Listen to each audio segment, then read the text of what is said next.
Hello everyone, welcome to Sanmarga classes. ಮೂರನೇ ಪ್ರಶ್ನೆ ಚುನಾವಣಾ ವ್ಯವಸ್ಥೆ ಎಂಬಂತಹ ಚಾಪ್ಟರ್ ಇಂದ ಇವುಗಳಲ್ಲಿ ಚುನಾವಣಾ ಆಯೋಗಕ್ಕೆ ಸಂಬಂಧಿಸಿದಂತೆ ತಪ್ಪಾಗಿರುವ ಹೇಳಿಕೆ ಯಾವುದು ಅಂತ ಕೇಳ್ತಾ ಇದ್ದಾರೆ.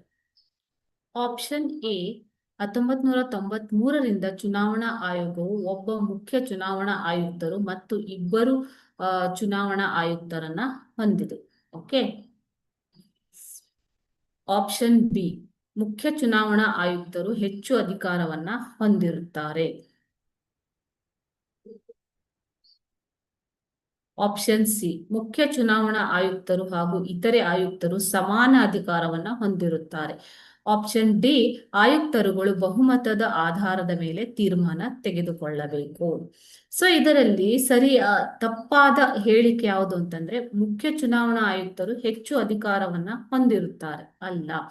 ಇಲ್ಲಿ 1993ರಿಂದ ಚುನಾವಣಾ ಆಯೋಗವು ಮುಖ್ಯ ಚುನಾವಣಾ ಆಯುಕ್ತರು ಮತ್ತು ಇತರ ಚುನಾವಣಾ ಆಯುಕ್ತರನ್ನ ಒಳಗೊಂಡಿದೆ. ಓಕೆ. ಸೊ 90ರಲ್ಲಿ ಇಬ್ಬರು ಇತರೆ ಚುನಾವಣಾ ಆಯುಕ್ತರನ್ನ ತೆಗೆದುಹಾಕಲಾಯಿತು. ಸೊ ಒಬ್ಬ ಮುಖ್ಯ ಚುನಾವಣಾ ಆಯುಕ್ತರು ಮತ್ತು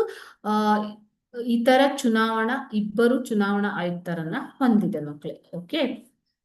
1990ರಲ್ಲಿ ಇಬ್ಬರು ಇತರೆ ಚುನಾವಣಾ ಆಯುಕ್ತರನ್ನು ತೆಗೆದುಹಾಕಲಾಯಿತು. ಆದರೆ 93ರಿಂದ ಚುನಾವಣಾ ಆಯೋಗವು ಒಬ್ಬ ಚುನಾವಣಾ ಆಯುಕ್ತರು ಮತ್ತು ಇಬ್ಬರು ಇತರೆ ಚುನಾವಣಾ ಆಯುಕ್ತರನ್ನ ಒಳಗೊಂಡಿದೆ. ಅದೇ ರೀತಿ ಮುಖ್ಯ ಚುನಾವಣಾ ಆಯುಕ್ತರು ಮತ್ತು ಇತರೆ ಚುನಾವಣಾ ಆಯುಕ್ತರು ಸಮಾನವಾದ ಅಧಿಕಾರವನ್ನ ಚುನಾವಣಾ ಆಯೋಗದಲ್ಲಿ ಹೊಂದಿರುತ್ತಾರೆ. ಓಕೆನಾ. ಸೊ ಈ ಆಯುಕ್ತರುಗಳನ್ನು ಬಹುಮತದ ಮೂಲಕ ನಿರ್ಣಯ ಕೈಗೊಳ್ಳಬೇಕಾಗುತ್ತದೆ. ಈ ಮೂರು ಅಂಶಗಳು ಸರಿಯಾಗಿರುವಂಥದ್ದು ಮಕ್ಕಳೇ. ಓಕೆ, ಸರಿಯಾಗಿರುವಂಥದ್ದು. ಆದರೆ ಆಪ್ಷನ್ ಬಿ ನಲ್ಲಿ ಕೊಟ್ಟಿರುವ ಮುಖ್ಯ ಚುನಾವಣಾ ಆಯುಕ್ತರು ಹೆಚ್ಚು ಅಧಿಕಾರ ಹೊಂದಿರುತ್ತಾರೆ ಅನ್ನೋದು ತಪ್ಪಾದ ಉತ್ತರ. Okay, thank you.